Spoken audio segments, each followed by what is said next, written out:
I'm Joe Roscoe. I'm a singer, songwriter, producer and musician, and this is A Day in the Life. Jien Wayne Camilleri u flimkien ma' ħabib tiegħi Peter Borg ħriġna bl-idea biex inqattaw ftit ħin ma' ħbieb oħrajn fix-xena tal-entertainment f'Malta u naraw kif qattaw il-ġurnata tagħhom bħala ħaddiema professjonali f'din l-industrija. Kull ġimgħa ħaniltaqgħu ma' artisti li bħali u bħal Wayne għandhom passjoni kbira għax-xogħol tagħhom. Ħanamlu dan biex nispiraw l-artisti tagħna u nurhom li karriera f'din l-industrija tista' tkun possibbli. A Day in the Life. Singing much earlier than guitar, I showed an interest, or at least when I sang, people told me I was good. From a young age, I remember we had in my street where I grew up, it was a very like communal thing, what do you say? Like people were very, like we were always at each other's houses, we were always, you know, barbecue on the street every Tuesday and every Friday, I think it was every Friday or every couple of Fridays, there was a karaoke night down the road at the hotel next to us, and we used to go and we used to sing, obviously a lot of us just to, you know, have fun, but I actually used to enjoy singing, and I used to try and sing the songs as well as I could. I'm sure a lot of people would say that, but people used to compliment me after, and then there was a couple of times where I was in Bay Street and there was a couple of like concerts, you know how they do in the middle, and it was like pull up the public, and if you can sing, come on stage and do your thing. And I remember I went with my mom and we did really well. Like I remember we came second or something. We didn't come first, but we came second, and people really liked us. So I from a young age I got the buzz from entertaining, which kind of is a balance between me being actually more reserved, so me being on stage and me in real life is a bit different. With guitar, it probably definitely came at a later stage. When I was 16, or around 16 anyway, I was in sixth form. I think my cousin received a present, an acoustic guitar basically, and we were at my grandmother's house, and I just spent the day trying to play this acoustic guitar, and I was just so much more interested in that. I felt like like it filled up more room for me to and then sing on top of it, and instantly, and then within the first, I don't know, month, I decided, you know, I'm gonna buy an acoustic guitar, and as soon as I bought that acoustic guitar, in the first week I started writing songs on the few chords that I knew. So I always knew that I wanted to write as well as sing. I actually started writing songs and that, and actually I was skipping school and playing guitar in the meantime, and just like practicing and just writing some stuff on top and singing. And I was with a friend of mine back then who was a really good drummer. His name's Daniel, and that was my first experience. He told me, come to the garage and have a jam with me. That was my first like proper experience of, you know, jamming with someone and playing the guitar and singing with it. So for me, I think that was actually a really big moment, because we recorded this song, the first song I ever wrote practically, on a few chords, and yeah, we recorded it that day. It sounded, I'm sure if I heard it now it would sound like rubbish, but yeah, I think it just gave me I got the recording buzz there as well, I think. I wrote a few songs, and my mom was like, listen, like you can write songs and this and that, but you need to, like, you really should record them. And my mom said, there's a studio actually right nearby us, it's in Mistra, and it was Temple Studios. And she said, let's go and knock on his door.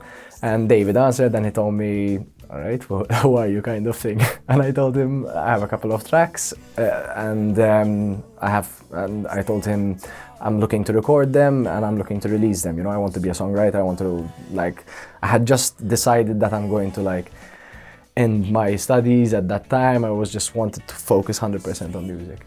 He told me, like, I'm fully booked for the next 6 months, which is realistic because it's true.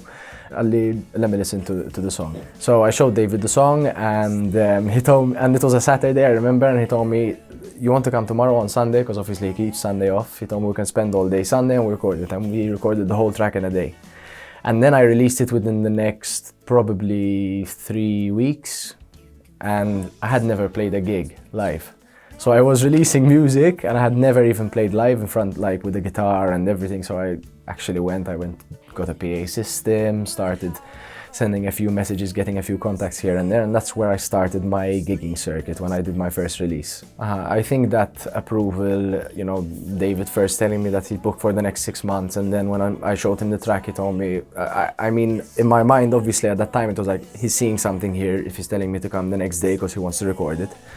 So for me, that was a big thing, because I knew, obviously, I mean, number one, I had seen the facilities, I had, you know, done a bit of research about David, so I was kind of already nervous to meet the guy, so that approval, I think, was a big push for me. So when I was 19, 20 years old, that's when I moved to Manchester, and it was in a way comfortable for me, because I was used to going to the UK, half my family is English, my mother's English. So I was in Manchester, my mum's family's from Leeds, so for me it was comforting to know that I can go somewhere where I'm going to probably be about an hour away from family, but it was discomforting to know that not only musically, because I had already kind of built up something back home and I was building upon that locally and getting a local fan base and that, but so starting that somewhere new was already a bit daunting for me. Moving to a new place is intimidating, you know, and I was very lucky that, I mean, I was in my course and I had great course mates, great people in Manchester are super nice anyway, so I think for me although the first bit of it was hard, after a couple of months it definitely felt like it was the right step. So I was in Manchester, I had some amazing gigs and I was playing the gig circuit over there, I had some horrible gigs as well, obviously it happens, and I had obviously the busking part, which I hadn't been used to doing in Malta.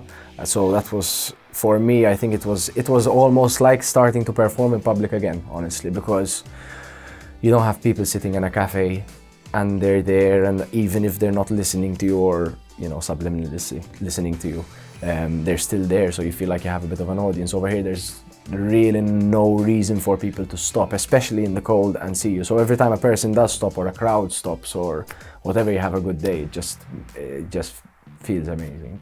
The first experience I had was a very good one with busking, and I was lucky, because I think if it was the first experience that I had and I had a bad experience, it would have been very difficult morally for me to get out there again. When I came down from Manchester after my final year of studying, I was thinking of going back to London, to live in London. Originally, I was seriously considering it. I had a contact over there who was willing to put me up for a while till I got my feet and everything like that. I had just finished a tour, like a self-funded tour of the UK, and I'm from Scotland to the south of the UK. So, like, I think even just the tour made me excited to start like living in London and going. I don't think it was originally planned that I'm going to do a tour. Originally, I wanted to just play all over the UK, basically, at different venues, and, you know, spend a month and try and whatever contact. Basically what I did is I put up a Facebook post. I had met quite a few people in the UK by then, people who were on holiday in Manchester or just traveling through Manchester and saw me busking this and met and took my details. And I just put up a Facebook post and said, I'm thinking of doing a UK tour from here to here. Would anyone put me up in their place and let me sleep over for a night or 2 nights?